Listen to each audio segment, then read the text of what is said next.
So I welcome you all for this problem design of a roof truss. So already in the video of part 1 we are already discussing about the structural plan of these trusses and what is the load calculation. So two types of loads, one is a dead loads due to self weight and purlins something. Then another one is a 7.5 kN, it is a wind load calculation. So wind load calculation calculated from a wind pressure and topographical and other relevant data. So by this continuation, so here, so I named the objects like L0, L1, L2, L3 and L4. So this is L represents a lower. So L0, L1, L2, L3, L4. So L0, L1 is that nothing but the member of like this. So this member L0, L1. So we named like that all other members. So L1, L2, L3, L2, L3, L3, L4. So like this. So also the upper cases. So upper members are like U1, U2, U3, U4 and it is already known L4. So we need not to give the another name. So U1, U2, U3, U4. So these are the outer members. So beyond that we have to find the another inclined numbers. So like here we see. So L3, U4. So L3, U4 is just this vertical member. So it connects between these two nodes. So same thing U3, L3. So U3, L3 nothing but 2 to 3. So even we can name like 3 to 2 or U3 or L3 something. So like this we named for all these members. So after that we need to put the loads. So already we know 4.5 kN is a dead loads and 7.5 kN is a wind loads. So we know the intermediates nodes are having a full amount of W1, full amounts of wind loads and dead loads. In other cases the end panels having a half of the wind loads and half of the dead loads. So that's why I am putting 2.25 kN instead of a 4.5 kN dead loads. So same thing the right corner also having like the 2.25 kN dead loads. So same thing 3.75 kN of a wind load instead of a 7.5 kN. So this is already we known. So after that here the wind loads acts normal to the principle of raft U1 and L4. So U1, L4 here U1 and L4. So this is the raft. So this is actually exhibits to the wind directions. So the wind loads acting to the normal to the this direction, normal to the these members. So I think this member having an incline like this. So the wind load directly acting normal to the this member. So that's I am saying here. So wind loads at intermediate panel points are 7.5 kN and wind loads at the end panels points are 3.75 kN. So the stress in the various member of the truss due to loads are founded and tabulated. So I am tabulating something. So this is the table for a actual stresses due to the dead loads and due to the live loads. So already we know actually it is not a stresses, it is actually as a axial loads. So we know the stress member always carrying only axial loads, not a bending moment, not a shear force. So like this I am placing the what is the axial load it carrying. So here E1, D2, E4, B6, F1, F3, F5, F7, 1 to 2, 3 to 4. So these are the stress polygon diagram from the graphical analysis of the stresses. So I'm not going to explain the how to solve the stresses. So just only I am tabulating what are the loads acting on these various members. So I am here list out the members. So members L4, U4. So U4, U3, U3, U2, U2, U1. So these are the members actually having the loads like this. So plus 9, 17.60, 26.60. So these all are loads due to dead load only. So dead load it is acting a dead load of 4.5, and 4.5, 4.5, 2.25 something. So due to these dead loads, these members, these already noticed members are having the loads of +9, +9, 17 and 26. So here plus represents the actually tensile members and the minus represents the actual compression members. So same this value, same these members having this amount of your loads due to the wind loads. So 15, 16.1 plus 31.9, 46.9. So its value varies because of the loads are perpendicular to this raft, perpendicular to the raft U1 and L4. So that's why its value we are going to calculate a separate things. So wind load also separate things. So after that we need to sum these two loads for this particular member. So +9 plus 15, that is 24. So 24 plus, again this is 25 plus, so 49, then 73. The sum of these two is 73. So this U4, this L4 U4, here we see this is the L4 U4, L4 U4, U4 U3, U3 U2, U2 U1. So that's I am placing here L4 U4 U3, U4 U3, U3 U2, U2 U1. So these upper cases, the members from the upper of the roof are considering a tension member. So this is having a something various tensile loads. So that is varies from 24, 25, 49 and 73. So I am going to place the 73.50 as a tension load instead of all other things. So all are very smaller. So 73.50 load is a major load comparatively any others. So instead of giving any individual designs for each and every member, I am standardizing it with 73.50 kilonewton. So I am going to design these members for the load cases of 73.50. That's why these three members are also safer side due to the higher load calculations. So I am taking 73.50 as a load for all these four types of members. So that's why these four members having a same cross sections, so same load carrying capacity will be able to. So like that. So next L3, L4, L3, L4, L3, L3, L2, L2, L1, L1, L0. So these are the members of having at lower sides. So L4, L3, L2, L1, L0. So these four layers, these four members, structural members are I am listed out here. So this is the minus 9.60, minus 18.70, minus 28, minus 37.20. So these all are the axial load at that particular member due to the only dead loads.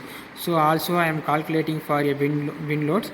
So 15.8, 31.5, 46, 61 all are prefixed as minus. So that's why. So this is, so if we sum these two, so this is 25.40, 50 is minus 74.60, minus 90.9.10. These all are the actual compression force acting on these individual members. So I am comparing these four. So I am choosing one of the greater value of loads. So 99.10 is the major loads compared to these four members. So I am taking 99.10 compression load for this member L1, L0 is a design compression member for these all four members. So I am giving a same designs for these all another structures, all another members. So in next one we are going to for U4, L3, U3, U2, U2, L1. So these members are like here. So here U4, this is L3. So U4, L3, U3, L2, U2, L1, so U1, L0. So this is the members I am mentioned here. So these vertical members are having a axial loads of minus 4.30, 6.50, 8.80. So this is mentioned as a compression. So also due to the wind loads, it also having a 7.5, 11.25, 15 something. So if we sum these two, so its value comes 11.80, 17.75 minus 23.80.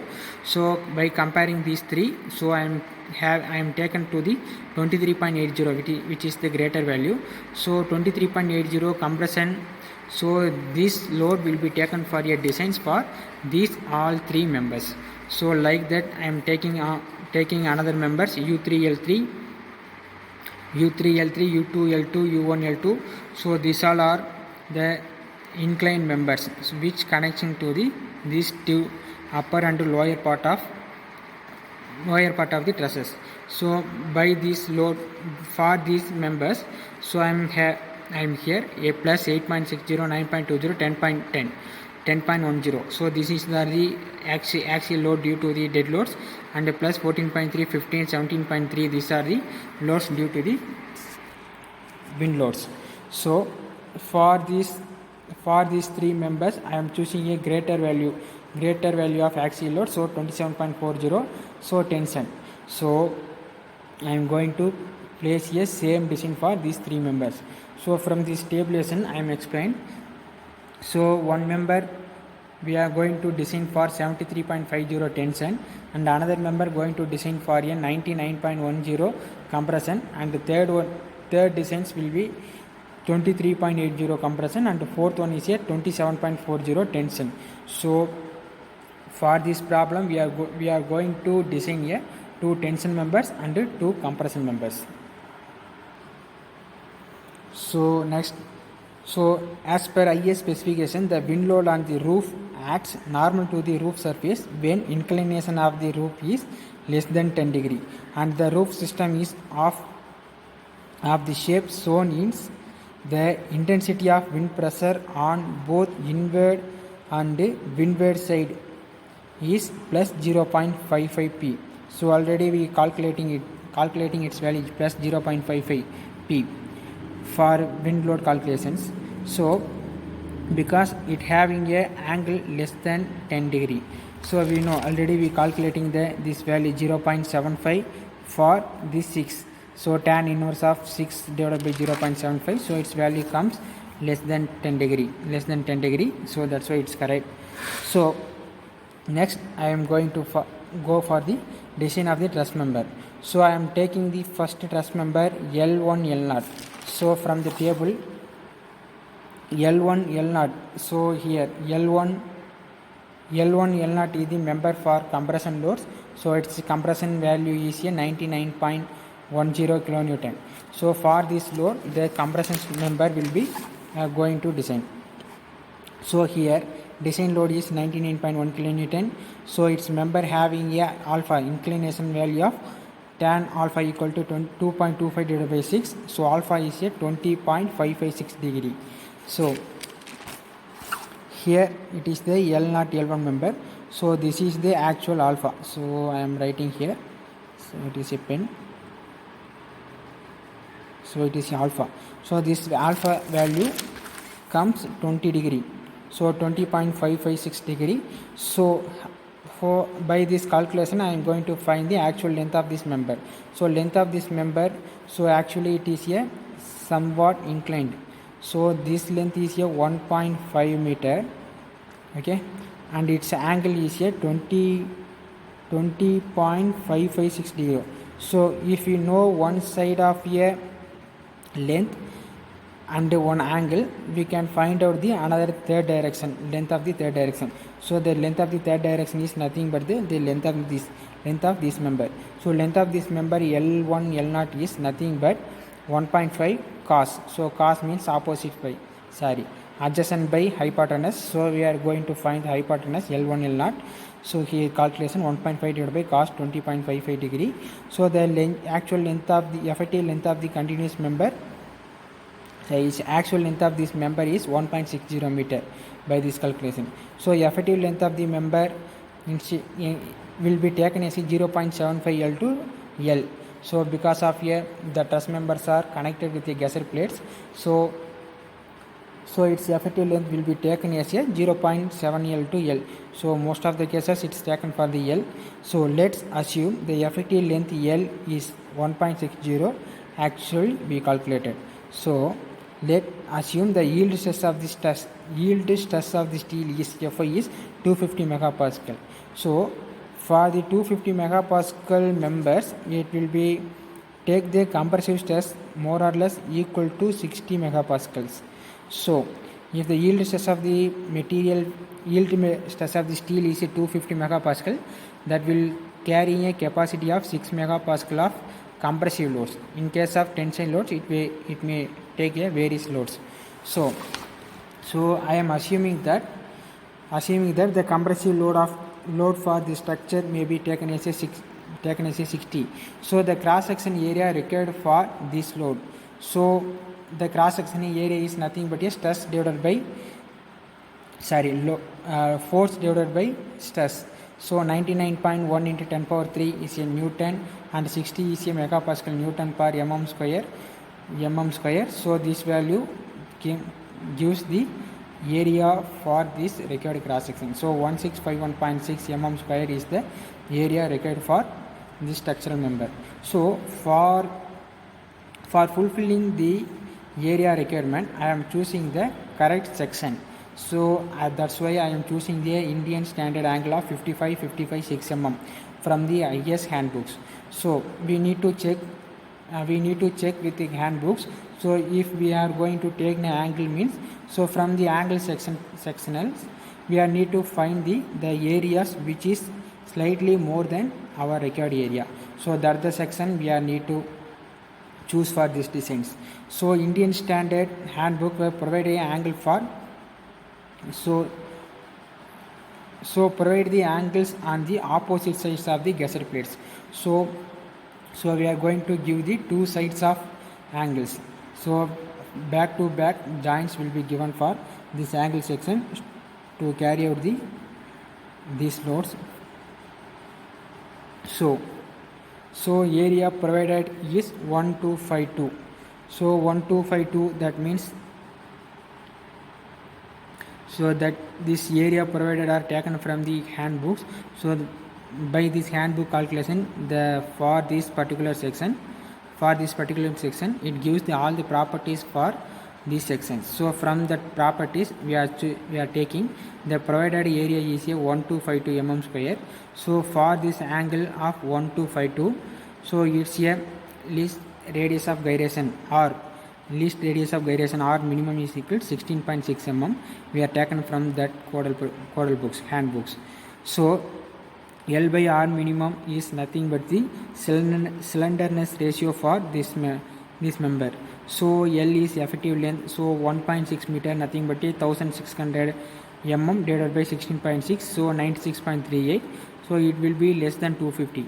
So we need to check with 250 because 250 is the maximum allowable slenderness ratio for the compression member. So our value little than 250. So that's why the slenderness ratio point of view it is a safe. So hence we write so which is a okay. So from IS 800 1984, the slenderness ratio for 96.38 and yield strength of 250 megapascals. So it will carry a capacity of sigma AC. Sigma AC is nothing but a actual compression stress for steel. So the compression stress for the steel is 83.62 Newton per mm square. So already we are assuming it may be a 60. So after the sectional calculus, after the choosing the sections and slenderness ratio, we have to find the compressive stress carrying capacity of this member. So its value comes 83.62 Newton per mm square. So beyond that, so the increasing stress for 33.333. So okay, to account for a wind. So for it is a open truss member, so both directions having a wind pressure. So for that reason we are adding a 13%, that 1/3 of 33.33% wind load for instead of a actual loads. So safe compressive load is sigma AC into area provided. Sigma AC is nothing but the stresses. So 83.62 is the actual stress carrying capacity. So also we are going to increasing the 33%. So 1.33 into 83 into area provided is nothing but a 1252 mm square. So here I am placing 1252 into 10 power minus 3. So its value 139.23 kilonewton, which is greater than the value of our designed load 99.1. So the member's load carrying capacity will be higher than our requirements. So that's why it is a safe design. So next we go for the members U2 and L1. So member U2 L1 provided a single angle discontinuous strut connected by a more than one rivets. So loads, so for this member U2 L1, so here see U2 L1. So table, first table U2 L1, sorry U2, so here 3 U2 L1. So U2 L1 having a load carrying capacity of maximum load carrying is a 23.80 compressive. So that's why we are go for the another compression member designs. So here the design load is a 23.8. So length of the strut is a U2 L1 is 1.5 minus 1.5 into 1.5 divided by 6. So because U2 L1, so U2 L1 is a this member. So this member having a length, so this is a 1.5 meter. So another remaining is a 0.75 will be increased towards the 6 meter. So due to this slope will having a increment of 0.75 for 6 meter. So for 1.5 meter, how much it will be taken? So that means if I draw like this diagram, so this is the what is the actual length. So that's we calculated like here. So 1.5 minus 1.5 into 1.5 divided by 6. So its value 1.125 meter. So this is the actual length for this member. So effective length we are taking it is a 0.85 times. So 0.85 into 1.125. So its effective length will be taken as a 956.3 mm. So let's assume an allowable average compressive stress is a 60 megapascal like a previous steps. So cross section area required is nothing but a load by force by stress. So cross section area required is a 396.66 mm square. So we are providing a 50 into 50 into 5 Indian standard angle of this size, this section. From these Indian standard steel code books, handbooks, so the area provided for this section is taken as a 479. So these areas are taken from the handbook calculation. So that handbook having that properties like this. So for this section, so least radius of gyration is 9.7. So lambda is nothing but a slenderness ratio L by R. So effective length is a 956.3 mm divided by 9.7. So its value 98.58. So which is less than 250 for a compression member. Hence slenderness ratio point of view, it is a okay. So next for this slenderness ratio of 98.58 and stress of 250 megapascal from in IS 800 codal provisions, the actual compressive stress for this steel is 81.42 Newton per mm square. So we need to find the load carrying capacity of this section. So load carrying capacity is nothing but the allowable stress in the area provided. So allowable stress is nothing but a 1.33 33% increased for a wind load. So 1.33 into this stress value 81.2 into area provided is a 479. So its capacity is 51.86 kilonewton. So instead of 23.8 kilonewton design loads, we are placing a structural member which carrying capacity is 51.86 kilonewton. So that's why it is a safe member. So next we are move for the tension member. So member U1 L1. So here see it is a U1, so it is a L1. So U1 L1 member is nothing but a tension member. Here you see U1 L1 is a tension member at which load carrying capacity of 27.40. So I am taking like this. So design load is a 27.4 kilonewton. So let us provide a single angle section for tie member. Tie means a tension member. Tie member means tension member.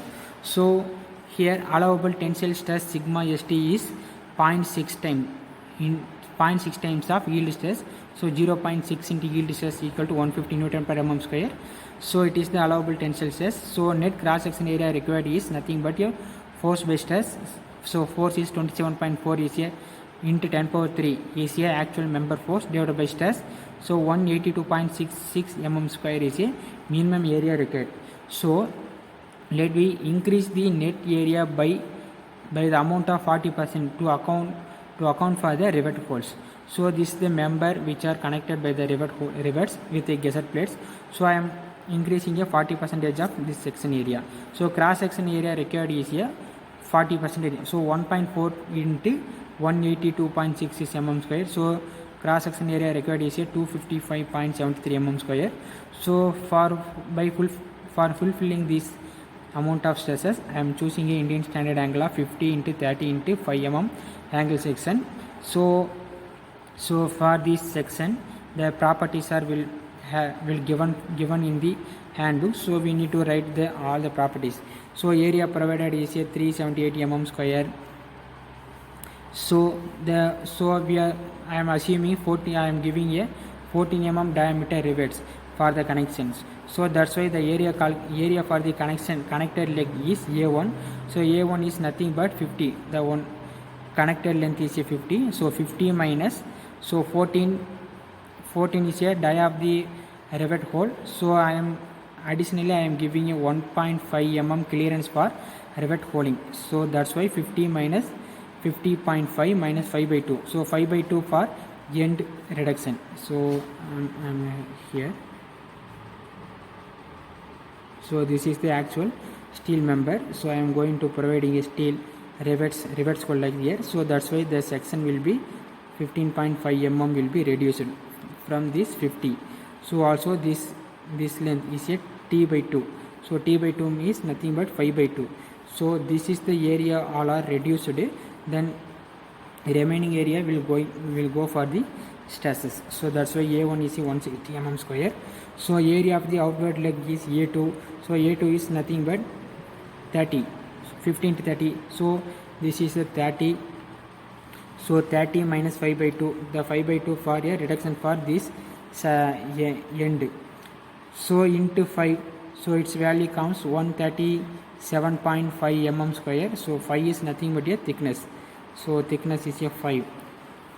So the K value is 3A1 divided by 3A1 plus A2. So it is the actual formula. So by this calculation K value comes around 0.77. So total net area provided A is A1 plus KA2. So 160 plus 0.77 into 137.5. So its value 266.88 mm square. So this is the actual area go for the compression member. So load carrying capacity is nothing but allowable stress into area provided. So allowable stress is 1.33. So 33% for wind load into 150 is the allowable stress for tension. Then area is a 266.88 into 10 power minus 3. So for this calculation its value comes 53.24 kilonewton, which is greater than 27.4 kilonewton. So let me check like this. The length of the member as scaled off from the space diagram. So length is 1.8 meters. So lambda is a L by R. So 1.8 into 10 power 3 divided by 6 by 3. So it's 285.71. So which is less than 400. So 400 is the maximum slenderness ratio for a tie members. So it is the very maximum slenderness ratio we are providing in the steel designs. So 400. Remember this. So next go for the member design of member U2 and U1. So for U2 U1 member having a load of 73.5 kilonewton. So allowable stress we let assume 0.6 into 250, it is a 150. So net area required is a 73.5 into 10 power 3 divided by 150, so 490. So I am increasing a 40% of area for a rivet holes. So 1.4 into 490, 686 mm square. So I am choosing a Indian standard angle of 50-30 into 6 mm. So the same procedure will be followed. The shorter legs are outstanding legs tack riveted. The angles are placed back to back on the opposite sides of the gusset plate and are connected by a 14 mm dia rivets. So this is the same thing we are taken as previous step. So net area of the angles are 894. So 2 times of 15.5 into 6, to 2 rivets holes. So 708 mm squares are actual area of the, so it is 894. One second. So I am placing back to back of here the, so 894 is nothing but the area of this Indian standard angle 50 into 30 into 6. So from this angle we are placing a 2 rivet holes. So 2 times of rivet holes are minus. So this is the subtraction, not equal to. So 894 minus 2 times of 15.5 dia for the rivet holes into 6 is the thickness of this angle. So net area is 780 mm square. So load carrying capacity is equal to allowable stress into area provided. So 1.33 into 150 into 708 in 10 power minus 3. So it is 141.24 kilonewton. So which is greater than the actual design load. So 73.5. So we check for slenderness ratio. Lambda is L by R. So length of this member is 1.5 meter. So lambda is 1.5 into 10 power 3 divided by 8.1. 8.1 is nothing but a R minimum for this section. So it is 185.185. So it is less than a 400. So it is a safe against to slenderness ratio checking. So next we go for the designs of the joints. So joints are very familiar thing. So I am going to very fast description. So let's be providing 8 mm thick gusset plate to connect the members provided for a 14 mm dia power driven rivets to connect the member with the gusset plates. So number of rivets we need to find. So for a member L1 L0, so L1 L0 load carrying capacity is a 99.1 kilonewton. So we taking a diameter of a 14. So cross diameter is a 14 plus 1.5. So that is 15.5 mm square. So the strength of the rivets in a double shear. So we need to check the for double shear and bearing cases. So for the double shear checking, so 2 into pi by 4 d square into tau VF. Tau VF is a shear stress of this rivet. So 2 into pi by 4 into 15.5 is a dia of the hole into 1.25 is a factor of safety given for a rivets, and into 100 is a shear stress for this bolt materials. So its value comes 43467 to 0.97 kilonewton. So that is nothing but a 434 kilonewton. So let me check for a bearing also. So here bearing stress is dt sigma into F, sigma P into F. So 15.5 into T is F 6 mm into 1.25 is a factor of safety, and shear stress is a 300 for bearing stress of this material is a 300. So its value comes 34875 kilonewton, nothing but a 34 kilonewton. So rivet value is nothing but a which possesses the lowest value. So by comparing these two, so this 34.875 kilonewton is a least value. So I am dividing with this actual load. So 99.1 is a design load divided by 34.8, 2.847. So 2.847. So I am making it a full number. So 3. So instead of 3, I am taking here 4.